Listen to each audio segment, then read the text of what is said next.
Today, we're looking at a purple ink by KWZ Berry. Now, as always, there's timestamps down below so you can skip around, but if you've got the time, I'd appreciate you checking out the entire video. Also, if you're interested in purple inks, there's a link to that playlist down in the description.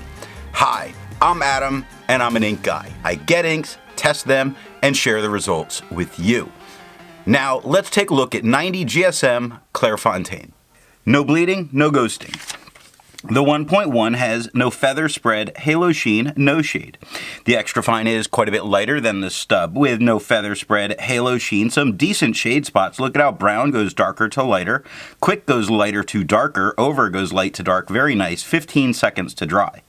Medium is dark like the stub with no feather spread, halo sheen, no shade, 20 seconds to dry.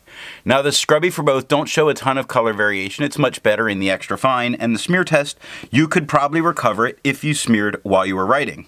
To have a range of experience with this ink, all the writing samples are done with this Jinhao 159 with a 1.1 stub, Jinhao X 450 with a medium, and a Jinhao X 750 with an extra fine.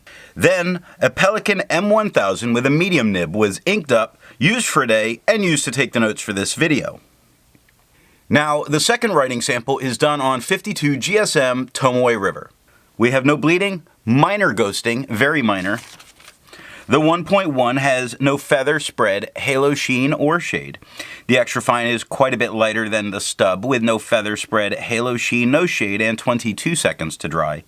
Medium is the same tone as the stub with no feather spread, halo sheen, no shade, and 31 seconds to dry. The scrubby for both show us no color variation because we're not getting any, and the smear test, I don't think you could recover it if you smeared while you were writing. I agree with Vita. There's a lot to learn by doing multiple chromatographies. The one on the left is done the way it's supposed to be done. A line of ink is put down, and then it's put in the water for 10 to 15 seconds.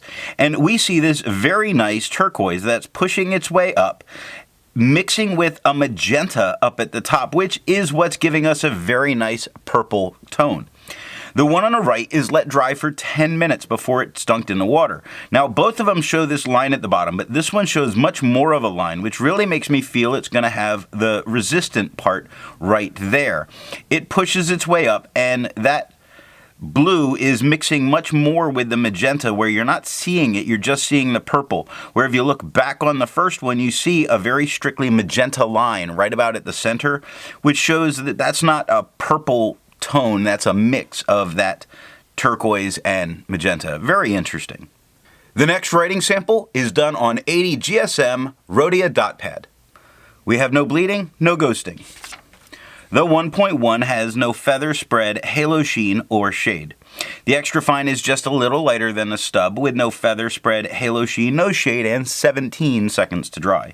Medium is the same tone as the stub with no feather spread, halo sheen, no shade, and 23 seconds to dry. The scrubby for both shows no color variation. We're not getting it. In the smear test, you could recover it if you smeared while you were writing. Resistance tests are done to see how this ink can be expected to perform on the page, and more importantly, how hard it may be to clean from your pen. The smear is allowed to dry for 3 days before testing it. Looking at the highlighter, it handles itself very well in a note-taking situation if you have to go back and highlight. There is some spread, but the spread is pretty uniform and it's entirely readable. Good job. Water is reactivating and lifting a bunch of this ink. Given a little longer, because I do see a couple spots with white of the paper coming through. Water could completely remove it. Pen flush, that weird color smear was me being sloppy with a paper towel. That's from another ink. But pen flush isn't doing anything more than water did. 1/3 bleach solution does completely remove it from the paper. However, you're not going to need it because it only took water to get this out of my pen. The next writing sample is done on life paper. We have no bleeding, no ghosting. The 1.1 has no feather spread, halo sheen, no shade. Extra fine is the same tone as the stub with no feather spread, halo sheen, no shade, and 14 seconds to dry. Medium is the same tone as the extra fine and the stub with no feather spread, halo sheen, no shade, 18 seconds to dry. Scrubby for both shows no color variation because there is none, but the smear test, you could recover it if you smeared while you were writing. For the inks tested, the average viscosity is 2.5, with the realm of normal being from 2.1 to 2.9. KWZ's Berry has a viscosity of 2.22, making it normal. Down in the description, you'll find a link to a video on how the viscosity is tested and how the bell curve is made. Now, let's take a look at Levenger paper. No bleeding and no ghosting. The 1.1 has no feather spread, halo sheen, or shade. The extra fine is just a bit lighter than the stub with no feather spread, halo sheen, no shade, 9 seconds to dry. Medium is darker than the extra fine, same tone as the stub, with no feather spread, halo sheen, no shade, and 12 seconds to dry. The scrubby for both show no color variation, and we're really not getting it. In a smear test, you could definitely recover it if you smeared while you were writing. For the inks tested, the average dry time is 17 seconds, with the realm of normal being from 13 to 21 seconds. KWZ's Berry has an average dry time of 21 seconds, putting it right on the edge of normal, but still normal. The next writing sample is done on Franklin Christoph paper. We only see a little bit of bleed spots that occur here at the scrubby, which isn't really a big deal. Other than that, we have no bleeding and no ghosting. The 1.1 has no feather spread, halo sheen, no shade. The extra fine is the same tone as the stub, with no feather spread, halo sheen, no shade, and 8 seconds to dry. The medium is the same tone as the stub, with no feather spread, halo sheen, no shade, 11 seconds to dry. Scrubby for both show us no color variation, because there is none. The smear test, you could probably recover it if you smeared while you were writing.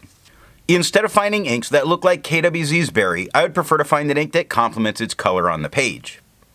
I decided to go with a nice pink from Herbin, their Rouille Dance. Now, if you'd prefer a different complement color, there's links to those playlists down in the description.